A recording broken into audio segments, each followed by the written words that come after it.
Bismillahirrahmanirrahim. Assalamualaikum warahmatullahi wabarakatuh. Alhamdulillahirabbil alamin.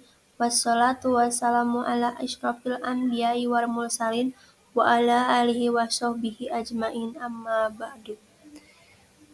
Pada kesempatan kali ini, izinkan saya memperkenalkan diri. Nama saya Sri Ayu Anggraeni dengan NPM 10121787. Saya akan menjelaskan dan sedikit menceritakan tentang kesedihan saat bertemu malaikat maut. Video ini dibuat untuk evaluasi tengah semester 6.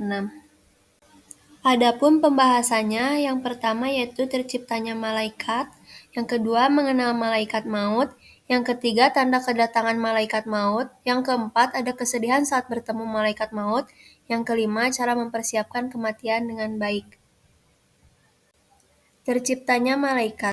Di antara makhluk ciptaan Allah yang wajib diimani keberadaannya adalah para malaikat. Malaikat adalah makhluk yang diciptakan oleh Allah dari cahaya, tidak makan dan tidak minum, dan mereka senantiasa taat melakukan segala yang diperintahkan oleh Allah kepada mereka. Yang selanjutnya ada mengenal malaikat maut. Dalam Islam, nama malaikat pencabut nyawa adalah malaikat Izrail. Sebagai umat Islam, kita perlu mengimani salah satu rukun iman, yaitu iman kepada malaikat Allah Subhanahu wa Ta'ala. Malaikat Izrail memiliki tugas mencabut nyawa setiap makhluk yang telah ditetapkan waktunya oleh Allah Subhanahu wa Ta'ala. Beliau adalah malaikat yang bertanggung jawab atas kematian dan pemisahan roh dari tubuh fisik. Meskipun namanya tidak disebutkan secara langsung dalam Al-Quran, tugasnya dijelaskan dalam beberapa hadis. Tanda kedatangan malaikat maut, yaitu mimpi bertemu malaikat maut, merasa sakit yang luar biasa, merasa sesak napas, merasa seperti ada sesuatu yang menyumbat di tenggorokan, lalu ada merasa seperti ada seseorang yang memanggil namanya. Lalu ada sedikit cerita tentang kesedihan saat bertemu malaikat maut. Saya mendapatkan cerita ini, referensinya ada di bawah, kalian bisa klik link ini. Ceritanya yaitu ada seorang raja ingin berkunjung ke sebuah wilayah kekuasaannya.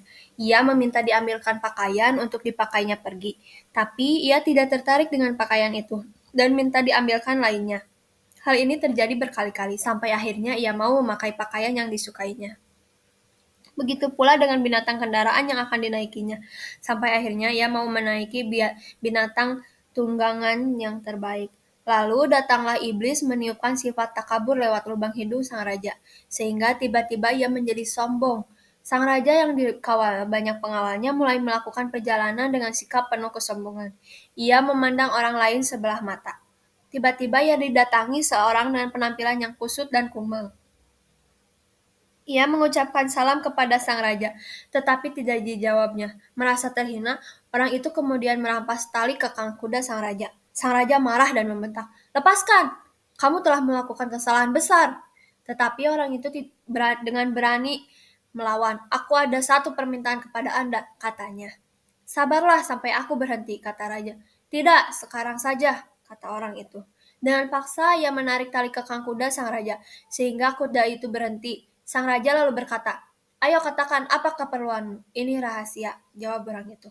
Maka sang raja lalu mendekatkan kepalanya ke orang itu, dan sambil berbisik orang itu berkata, "Aku adalah malaikat maut." Mendengar itu, seketika wajah sang raja berubah menjadi pucat pasi.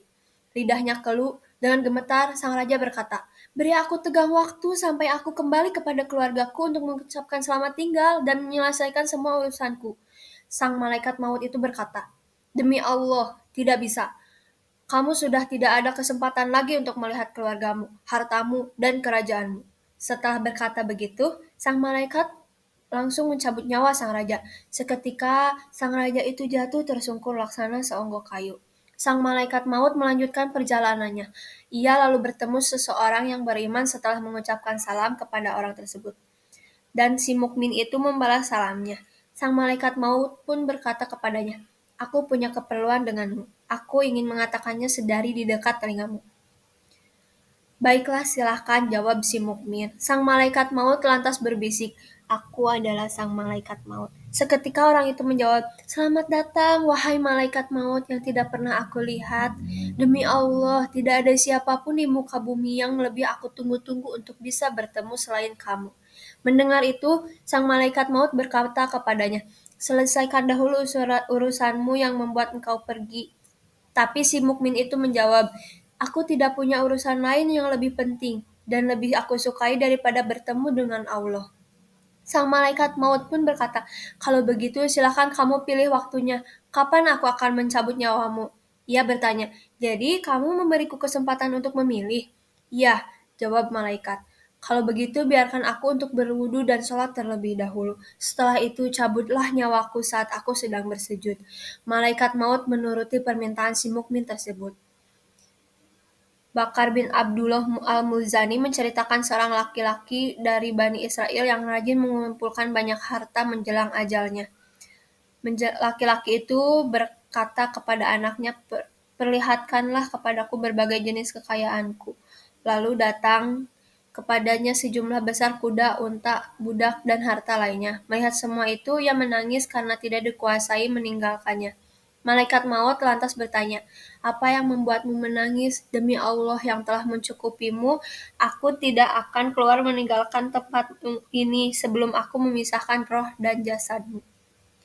Lalu ia berkata, "Tolong beri aku waktu sebentar untuk membagi-bagikan kekayaanku." Sang malaikat menjawab tegas, "Tidak bisa, sudah tidak ada lagi waktu untukmu. Kenapa kamu tidak melakukan hal tersebut sebelum tiba ajalmu?" Sang malaikat maut pun mencabut nyawanya. Nah, sekian cerita kesedihan saat bertemu malaikat maut. Untuk selanjutnya, kalian bisa mengklik referensi cerita di bawah ini ya. Soalnya ada 3 bagian. Merinding banget, Masya Allah. Lalu ada yang terakhir, ada cara mempersiapkan kematian dengan baik. Sebenarnya cara mempersiapkan kematian itu sangatlah banyak. Namun saya menuliskan beberapa saja. Yang pertama, takwa dan beramal soleh. Yang kedua, ada beribadah dengan konsisten. Yang ketiga, memperbaiki hubungan dengan sesama. Yang keempat, bersedekah dan berzakat. Yang kelima, memaafkan dan meminta maaf. Lalu yang terakhir ada tawakal kepada Allah. Dengan melakukan ini semua, insya Allah, semoga kita berada di lindungan Allah dan bisa mempersiapkan kematian dengan baik. Alhamdulillah, sekian pemaparan cerita kesedihan saat bertemu malaikat maut yang dapat saya sampaikan. Mohon maaf bila ada salah kata atau penyebutan kata. Akhir kata saya ucapkan wabillahi taufik wal hidayah. Wassalamualaikum warahmatullahi wabarakatuh.